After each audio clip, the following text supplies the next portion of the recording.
आज हमारी जो पहली क्लास होगी वो किसके बारे में होगी? जावा पॉइंटर्स के बारे में।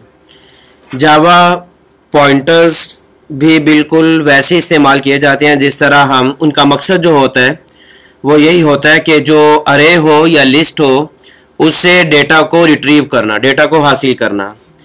डेटा को हासिल करने के लिए जिस तरह हम फॉर लूप का इस्तेमाल करते हैं, फॉर ईच लूप का इस्तेमाल करते हैं, इसी तरह डेटा को रिट्रीव करने के लिए, डेटा को हासिल करने के लिए हम किसका इस्तेमाल करेंगे? जावा पॉइंटर्स का। ये हमारे पास एक लिंक्ड लिस्ट है जिसकी डेटा टाइप क्या है? इंटीजर, और लिंक्ड लिस्ट का नाम क्या है? नंबर। और यहाँ पे किसी भी लिस्ट को या लिंक्ड लिस्ट को अगर इसमें कोई वैल्यू ऐड करनी हो या अरे लिस्ट में, तो हम कौन सा मेथड इस्तेमाल करते हैं? डॉट ऐड वाला। अब यहाँ पे मैंने 1 2 3 4 और 5 वैल्यूज दी हुई हैं। अब हमने ये वाली सारी की सारी वैल्यूओं को रिट्रीव करना है, तो मैं फॉर ईच लूप का इस्तेमाल कर सकता हूँ। फॉर इंटीजर आई, इसके बाद जो आपके अरे का नाम है, हमारी अरे का नाम क्या है? नंबर्स। और उसके बाद साउट नंबर्स डॉट, हाँ ब्रैकेट हम कर देंगे आई। ठीक हो गया। अब हम इसे चलाते हैं।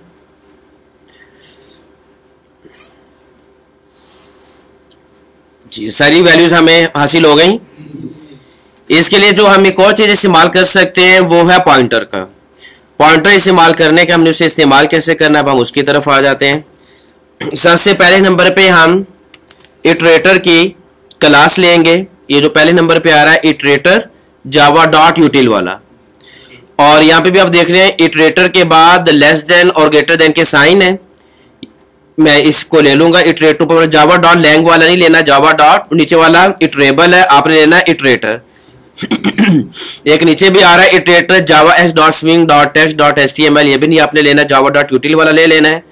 इसके बाद आपने लेस देन और ग्रेटर देन के साइन लगा लेने। लेस देन और ग्रेटर देन के साइन में जो आपकी अरे लिस्ट है उसके जो डेटा टाइप है वो आपने लिख देनी है। यहाँ पे हमारी डेटा टाइप क्या आ रही है? इंटीजर। यहाँ पे भी हम क्या लिख देंगे? इंटीजर। इंटीजर लिख दिया। आगे ये इटरेटर एक डेटा टाइप है, एक क्लास है। जिस तरह हर डेटा टाइप का, हर क्लास का हम एक वेरिएबल बना लेते हैं, इसका भी आपने क्या बना लेना है? वेरिएबल। मैं इसका वेरिएबल बना लेता हूं ITR, ठीक है। इक्वल का साइन दें। उसके बाद जो अरे आप रिट्रीव करना चाह रहे हैं उस अरे का नाम लिख दें। हम कौन सी अरे रिट्रीव करना चाह रहे हैं? नंबर्स वाली। यहां पे लिख दें नंबर्स, डॉट लगा दें और आगे आ जाएगा इटरेटर, नंबर्स डॉट इटरेटर, और आगे आप दे दें सेमीकोलन। ये मैंने यहां पे काम किए कि इटरेटर एक क्लास ली, ये पैरामीटराइज क्लास है। हमने इसको बतला दिया कि इस क्लास की में डेटा टाइप क्या होगी? इंटीजर होगी। इस क्लास में जो डेटा आएगा वो किस कैटेगरी से ताल्लुक रखेगा? इंटीजर से। बिल्कुल वैसे ही जिस तरह हमने यहाँ पे लिंक्ड लिस्ट ली और उसका नाम हमने रख दिया नंबर, हमने बतला दिया इस नंबर वाली लिंक्ड लिस्ट में जो डेटा आएगा उसकी डेटा टाइप क्या होगी? इंटीजर होगी। वही काम है यहाँ पे बिल्कुल वही कर रहा हूँ। आगे ये वेरिएबल आ गया और आगे आपकी अरे का नाम नंबर्स, और उसके बाद डॉट लगा के क्या लिख देना है? इटरेटर। अब आपने इसे डेटा को हासिल करना हो तो हम वाइल वाला इस्तेमाल करेंगे, वाइल लूप। उसके बाद ITR, ये जो आपने अभी लिया ITR जो वेरिएबल है उसे मैंने कॉल की। आगे हम मेथड यूज करेंगे हैज नेक्स्ट वाला। कौन सा? हैज नेक्स्ट वाला। हैज नेक्स्ट वाला मेथड यूज किया मैंने। उसके बाद पैरेंथेसिस, उसके बाद साउट कमांड, उसके बाद आप लिखेंगे ITR dot next, ITR dot next. ये काम पहले मैं इसे चला के दिखा देता हूं, फिर उसके बाद मैं आपको बतलाता हूं कि ये काम कैसे कर रहा है। अब हम इसको चलाते हैं। डेटा रिट्रीव हो गया सारा। यहां पे हमने दो मेथड यूज किए, हैज नेक्स्ट वाला और उसके बाद नेक्स्ट वाला। अब इसने काम कैसे किया हम उसकी तरफ आ जाते हैं। जो इटरेटर होता है ये बिल्कुल, मैं इसका साइज जरा बढ़ा दूं, सही नजर आ रहा है? इटरेटर इटरेटर ये यहाँ पे पे का मतलब है पॉइंटर। ये आप समझ लें कि आपकी अरे लिस्ट यहां से शुरू हो रही है। ठीक हो गया, इसे मैं कर देता हूं यहां पे ताकि पता चल जाए लिस्ट यहां से शुरू हो रही है। आपकी कोई भी जो लिस्ट होगी, जो भी अरे होगी, उसके बिल्कुल शुरू में जो कर्सर है उसके बिल्कुल शुरू में आ जाता है। कर्सर को मैं डिफाइन कर रहा हूं पी पॉइंटर से। ठीक है, बिल्कुल शुरू में आ गया। आगे ये वाला कॉलम, मैं पहले इन कॉलम्स को सिलेक्ट कर लूं।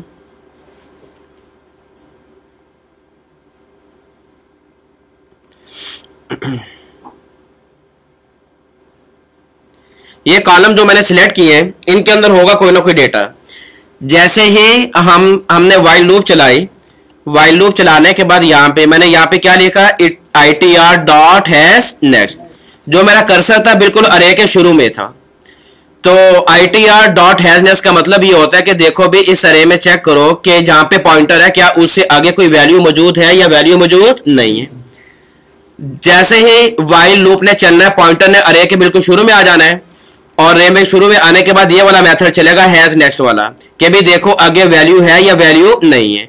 कर्सर यहाँ पे है तो यहाँ पे वैल्यू मौजूद है या नहीं, वैल्यू मौजूद है, तो ये रिटर्न कर देगा ट्रू। क्या रिटर्न करेगा, आपको पता है कि जो वाइल हो गया और इफ हो गया, इसी तरह जो इफ कंडीशन होती है उसके भी जो ये पैरेंथेसिस होती है, पैरेंथेसिस में हमेशा क्या रिटर्न करना होता है, ट्रू रिटर्न करना होता है या फॉल्स रिटर्न करना होता है। लिहाजा इसने यहाँ पे क्या रिटर्न कर दिया, ट्रू। जब ट्रू रिटर्न किया तो नीचे मैंने कह दिया ITR डॉट नेक्स्ट, कि इसका मतलब यह हुआ कि भी आगे कोई ना कोई वैल्यू मौजूद है, ट्रू रिटर्न हो गया, और फिर मैंने दोबारा जो आगे वैल्यू पड़ी हुई थी वो लेके उसे प्रिंट करवा दिया। नेक्स्ट ने क्या करना है, पॉइंटर से आगे जो वैल्यू पड़ी होगी वो रिटर्न कर देनी है। तो पॉइंटर से आगे ये वाली वैल्यू पड़ी होती नेक्स्ट वाली, तो ये वैल्यू प्रिंट होगी। ठीक है, जब ये पहली वैल्यू प्रिंट होगी, कर्सर आपका यहाँ पे आ गया, फिर यहाँ पे दोबारा ये वाला मेथड चलेगा हैज नेक्स्ट वाला, क्या कोई आगे डेटा मौजूद है या नहीं है। अगर डेटा आगे मौजूद है तो ट्रू रिटर्न होगा, नहीं मौजूद तो फॉल्स। अब आगे डेटा मौजूद है, जब डेटा मौजूद है वो कह देगा डेटा मौजूद है, ट्रू रिटर्न हो गया, तो ये वाइल के ब्लॉक में आ गया। तो यहाँ पे हमने कह दिया कि जो आगे वैल्यू पड़ी हुई है, जो इस पॉइंटर के आगे वाली वैल्यू पड़ी हुई, ये भी हमें क्या कर दो, प्रिंट कर दो। लिहाजा ये भी प्रिंट हो गई। उसके बाद कर्सर आपका फिर यहाँ पे आ गया, उसने कहा कि हैज नेक्स्ट आगे वैल्यू मौजूद है, मौजूद है, इज नेक्स्ट अगली वैल्यू को प्रिंट कर दो। फिर उसके बाद कर्सर आगे आ गया, हैज नेक्स्ट आगे वैल्यू मौजूद है, इसने इसे प्रिंट कर दिया, इज नेक्स्ट के जरिए फिर पॉइंटर आगे आ गया। फिर हैज नेक्स्ट आगे वैल्यू मौजूद है, इज नेक्स्ट इसे भी प्रिंट कर दो, हैज नेक्स्ट आगे वैल्यू मौजूद है, इसे प्रिंट कर दो। अब आगे हैज नेक्स्ट है नहीं, आगे कोई वैल्यू मौजूद है, पॉइंटर अब यहाँ पे आ चुका है, अरे के यहाँ पे आ चुका है, अब आगे कोई भी वैल्यू मौजूद नहीं है, तो यहाँ पे क्या रिटर्न हो गया, फॉल्स। जब फॉल्स रिटर्न होगा तो ये वाइल के ब्लॉक में नहीं जाएगा। समझ आ गया। तो इटरेटर ये काम करेगा। इटरेटर उसके बाद लेस देन और स्मॉलर देन में डेटा टाइप बतलानी होती है, फिर उसके बाद ITR वेरिएबल का नाम, उसके बाद जो आपकी अरे होगी आपने उसका नाम लिख देना, अरे हो, लिंक लिस्ट हो या लिस्ट हो, नाम लिखने के बाद आगे आपने लिख देना इटरेटर। उसके बाद आप वाइल में आना तो वाइल का ले लें, फॉर में इसको करना है फॉर का कर लें, दोनों तरफ कर सकते हैं। मैंने यहाँ पे वाइल लूप का इस्तेमाल किया है। उसके बाद ITR जो मैंने बनाया था एक वेरिएबल वो आ गया। डॉट हैजनेस का मैं बता चुका हूं, ये काम क्या करेगा, ये सिर्फ ये बताएगा कि जिस जगह पॉइंटर मौजूद है क्या उससे आगे वैल्यू मौजूद है या वैल्यू मौजूद होगी तो इसने ट्रू रिटर्न कर देना है। जैसे ट्रू रिटर्न होगा तो फिर ये वाइल के ब्लॉक में आ जाएगा। यहाँ पे हम इसको बता रहे हैं जो अगली वैल्यू मौजूद है उस वैल्यू को रिट्रीव करके उस वैल्यू को हमें प्रिंट कर दो। यहां तक क्लियर हुआ। ये काम है इटरेटर का। इटरेटर भी जो है वो दो तरह के हैं, एक सिंपल इटरेटर है और एक जो है वो लिस्ट इटरेटर है। यहां पे भी आप देख लें कि जब मैं यहां पे ये वाला इटरेटर वाला इस्तेमाल करता हूं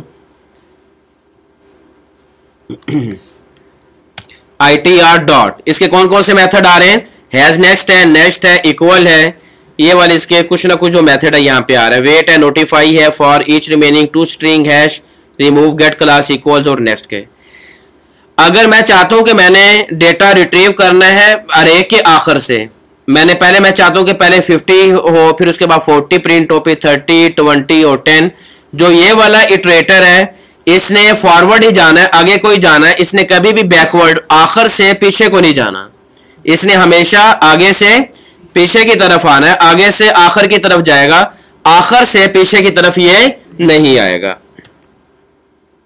जो ये वाला इटरेटर है ये लेफ्ट टू राइट जाएगा, यूं जाएगा, कभी ऐसा नहीं होगा कि कर्सर आपका यहां पे हो और ये राइट टू लेफ्ट ट्रेवल करे, ऐसा नहीं होगा। अगर आप चाहते हैं कि आप जो वैल्यू लेना चाहते हैं आप अरे से आखिर से लेना चाहते हैं कि आपका कर्सर यहां पे हो, फिर यहां पे आए, फिर यहां पे और इस तरह आए, तो उसके लिए हम इटरेटर वाला ऑपरेटर इस्तेमाल नहीं करेंगे, बल्कि फिर हमें लिस्ट इटरेटर इस्तेमाल करना पड़ेगा। कौन सा?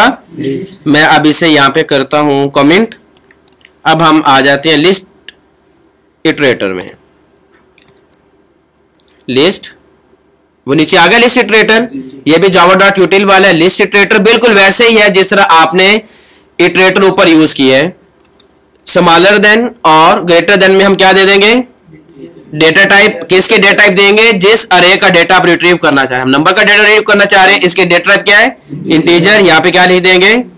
इंटीजर। इंटीजर। अगर मैं नाम इसका रख देता हूं ITR equal two numbers dot, नीचे आ रहा है लिस्ट इटरेटर, ये आ गया नंबर्स डॉट लिस्ट इटरेटर। बिल्कुल वैसे यहां पे नंबर्स डॉट इटरेटर था, यहां पे नंबर्स डॉट लिस्ट इटरेटर आ गया, और यहां पे ऊपर इटरेटर था, यहां पे कौन सा आ गया? लिस्ट इटरेटर आ गया। तो जी वो पहले का हमने लिस्ट का हल बड़ा दिखा, दूसरे का छोटा है, इसका कोई फर्क नहीं पड़ेगा? नहीं, कोई फर्क। ये मेथड है लिस्ट इटरेटर, ये वाला ये मेथड यूज किया गया। पैरेंथेसिस जिसके भी आगे आ जाए वो समझ लें कि वो कोई ना कोई मेथड है, कोई ना कोई क्या है। जिस तरह डॉट ऐड का मेथड है, आप ऊपर देखें यहाँ पे डॉट ऐड है ना, इसके भी यहाँ पे क्या पैरेंथेसिस आ रही है ना, तो ये मेथड यूज किए जाते हैं, तो ये भी मेथड्स हैं जी। अब हम आते हैं दोबारा वाइल के ब्लॉक में। लिस्ट इटरेटर के जरिए अब हम डेटा को रिट्रीव करवाते हैं। वाइल, उसके बाद ITR। अब देखें यहाँ पे दो आ रहा है, ITR हैज नेक्स्ट भी आ रहा है और हैज प्रीवियस भी आ रहा है। पहले ये प्रीवियस वाला हमें इटरेटर में नजर नहीं आ रहा था, ये सिर्फ किस में आएगा? लिस्ट इटरेटर में आएगा। मैं पहले हैज नेक्स्ट कर देता हूं। हैज नेक्स्ट का मतलब होगा लेफ्ट टू राइट चलेगा, बाएं से दाएं को चलेगा। हैज नेक्स्ट, उसके बाद ब्लॉक शुरू करते हैं कर्ली ब्रैकेट से, sout ITR dot has next, कि मुझे जो अगली वैल्यू आ रही है वो मुझे प्रिंट करके देते जाओ। अब हम देखते हैं क्या वाकई ऐसा ही है जी। बिल्कुल नेक्स्ट आना चाहिए था, यहां पे मैंने हैज नेक्स्ट कर दिए, सिर्फ नेक्स्ट आएगा जी। बिल्कुल अभी भी एक मिस्टेक है, एन ठीक हो गया जी। अब हम इसे चलाते हैं, ये देखिए ये हो गया 10 20 30 40 और 50। अब यहां पे दोबारा आ जाए, ये हमारी अरे है ऊपर, ठीक है, तो जो पॉइंटर है वो बिल्कुल अरे के शुरू में है। हैज नेक्स्ट ने बतलाना है कि क्या पॉइंटर के आगे डेटा मौजूद है, ये डेटा मौजूद नहीं है, तो आगे डेटा मौजूद है यहाँ पे, ठीक हो गया। तो ये ट्रू हो गया। ट्रू होने के बाद जो निचला मेथड है नेक्स्ट वाला, ये नेक्स्ट वाला, इसने क्या करना है कि पॉइंटर के आगे जो डेटा पड़ा हुआ है वो उठा के दे दो, उसे प्रिंट कर दो।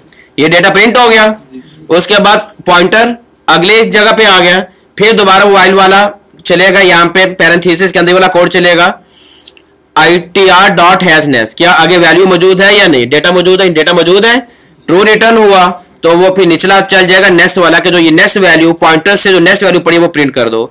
इस तरह फिर यहाँ पे आएगा, यहाँ आया, यहाँ आया, यहाँ आया, और उसके बाद आपका कर्सर बिल्कुल आखिर पे आ जाएगा। अब यहाँ पे कोई अगर डेटा मौजूद है कर्सर के आगे?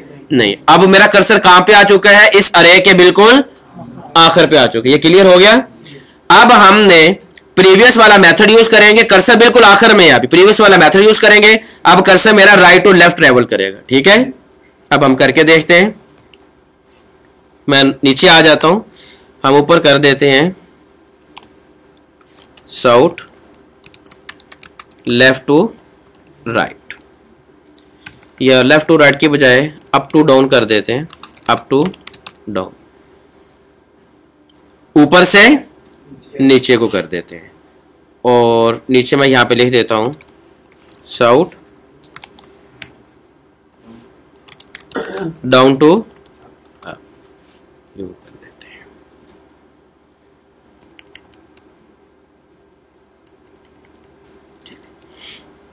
यहां पे दोबारा मैं वही वाइल लूप चलाऊंगा, वाइल ITR। अब मैं हैज नेक्स्ट नहीं करूंगा, क्या करूंगा? Has previous. हैज प्रीवियस में क्यों करूंगा? क्योंकि मेरा कर्सर कहां पे मौजूद है? अभी बिल्कुल आखिर में मौजूद है। प्रीवियस का मतलब होगा इससे पहले, देखो, ठीक है। अब लिहाजा यहाँ पे होगा हमारा पॉइंटर अभी यहाँ पे आ चुका है, यहाँ पे खड़ा है। प्रीवियस इससे पीछे डेटा मौजूद है, वो ट्रू रिटर्न करेगा।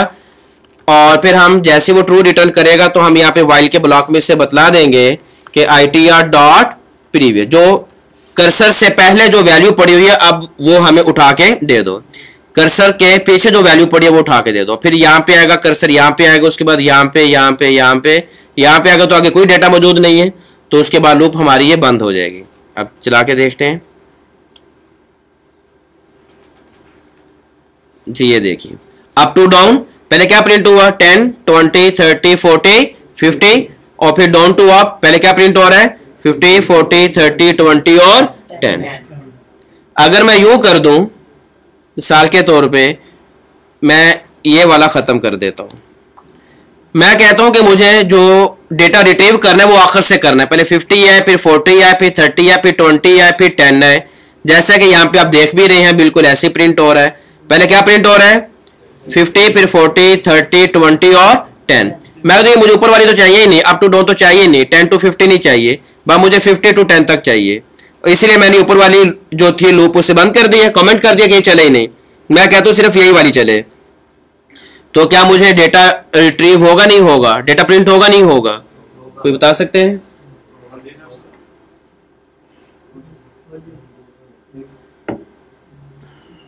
जी होगा, चलिए ठीक हो गया, गुड हो गया, करके देखते हैं। मैं इसे चलाता हूं अभी जी। क्या आया डाउन टू अप, ये वाली लाइन प्रिंट होगी डाउन टू अप वाली, इससे कुछ प्रिंट हुआ जी? क्यों प्रिंट नहीं हुआ, अब वो समझ लें क्यों प्रिंट नहीं हुआ। जैसे ही अरे शुरू होती है पॉइंटर कहां होता है, अरे के बिल्कुल शुरू में, अरे के बिल्कुल शुरू में, लिहाजा पॉइंटर अरे के बिल्कुल शुरू में आपने कहा हैज प्रीवियस, जहां पे पॉइंटर मौजूद है उससे पीछे देखो कोई वैल्यू पड़ी है नहीं, इसके पीछे देखो वैल्यू पड़ी है नहीं, यहाँ पे कोई वैल्यू मौजूद है, फॉल्स रिटर्न हुआ। जब फॉल्स रिटर्न हुआ तो उसने कह दी कि भाई कुछ है ही नहीं, लिहाजा कुछ भी प्रिंट नहीं हुआ।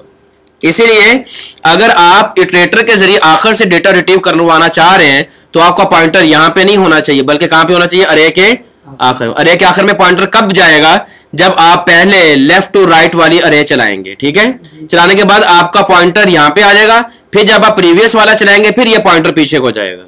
क्लियर है? अब मैं दोबारा ये वाला चलाता हूं लूप को, जो पहले वाली हमारी लूप थी। ये वाली हमारी लूप क्या करेगी, ये कर्सर अभी हमारा पॉइंटर जो वो यहाँ पे है, ये वाली मुकम्मल लूप चलेगी, ये भी डेटा प्रिंट करेगा, ये भी प्रिंट करते करते पॉइंटर हमारे यहाँ पे आ जाएगा। फिर जो प्रीवियस वाला है फिर वो बैक की तरफ जाना शुरू कर देगा, फिर वो लेफ्ट की जानिब से आना शुरू कर देगा। अब देखें अप टू डाउन 10, 20, 30, 40, 50। अब हमारा कर्सर पॉइंटर कहां पे पहुंच गया है, 50 पे पहुंच गया। अब जब दोबारा मैंने ये हैज नेक्स्ट और हैज प्रीवियस वाली जब चलाई, ये वाली हैज प्रीवियस और ITR.previous, तो अब जो आखिर से वैल्यू है वो मुझे रिट्रीव होना शुरू हो गई है। यहां तक क्लियर हो गए?